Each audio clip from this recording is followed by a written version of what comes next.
Session review. Hello everyone, we are back from a very long break. So it's been a little bit due to the session. So I'm gonna still do a recap so that we're all ready for the one that's coming up tomorrow. So hopefully everyone can take a second to watch this video. But yep, just got back from a trip from Chicago and Forest, so a little tired.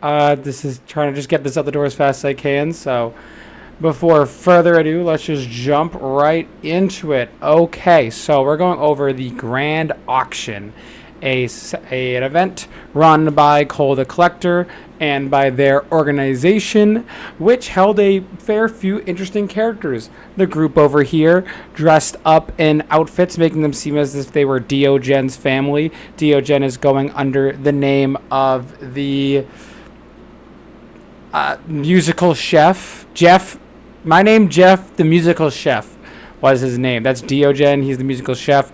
His wife was Inu, and Bunny was the son of Diogen.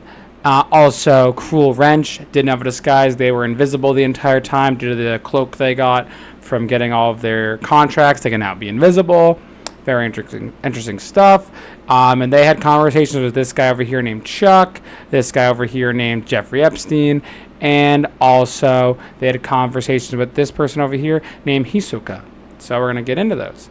The rest I'm going to talk about a little bit later, but just to remind you all, Hisoka was someone that's part of the Hunter organization. They were undercover, ensuring that everything at the auction went across smoothly, and they did talk to the team, tried to talk to him, and he uses extreme Nen powers to explain to them that if they talked any longer, things would not end well for them. But did have a little bit of a talk with Cruel Wrench, as they're both warlocks. They had a little buddy stuff, and they also he could communicate since he was invisible and make it a little bit less obvious. And seems like he was on their side, willing to help if necessary, but has his own mission, so wasn't really a part of what was going on. As we go, Dravina appeared this episode. For the first time, the group met Dravina. Dravina showed her face for the first three things to be sold at the auction. An absolute beauty of a character. She was very, very mischievous, talking to all of the members. She tricked Inu into believing that she didn't know who she was, but since Bunny has already heard Dravina's voice when she broke that connection to Bucky's hat, she was very aware that she knows who they are. She's really excited to see what they can do tonight at the auction, and she's hopeful to see them again. So it's really strange. We don't 100% know what Dravina's up to, but Dravina did see them. They have made contact with her, and even though she knows who they are and what they're plotting, she didn't stop them tonight. So very interesting stuff there. Next, we have the Neuron Star. This was purchased by this man over here named Chuck.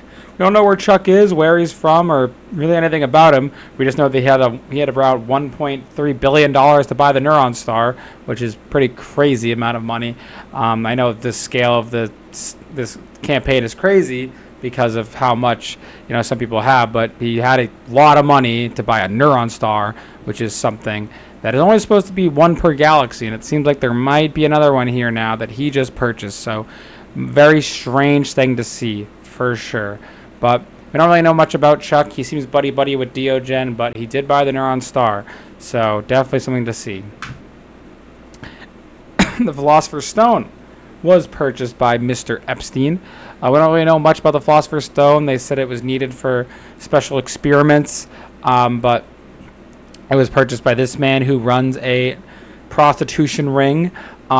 Tried to be flirted with by Inu, didn't go too well, but the Philosopher's Stone was purchased by them. So again, something to think about, the fact that that's where that went. Finally, Hisoka bought the illusionary gloves. Hisoka, obviously, as I said, part of the Hunter Association, a very important character that we will be talking about more. But Hisoka purchased these gloves as they benefits them, and also it was one of the more expensive more affordable items to get. They almost got outbid by Dravina, but they were able to play it cool and create a connection with them. Seems like Dravina is not aware of Hisoka's connection with the Hunter organization, which is definitely a good way to keep it that way. And finally, I know this is expanded. Looks weird, but this is where we ended off at. There are 3 robots that are owned by Cole the Collector right here.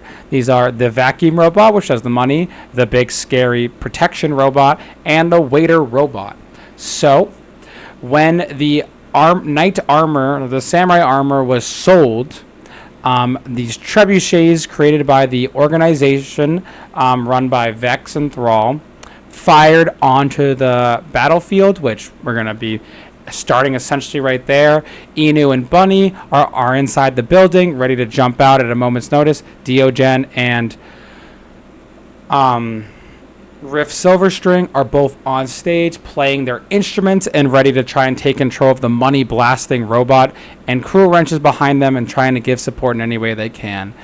Luckily for them, Dravina and everyone else that's really powerful is left, so now they just have to deal with Cole the Collector and all of these bad guys that are around. So super excited to see how the team takes it tomorrow. So can't wait to see you all there. So please have a great one.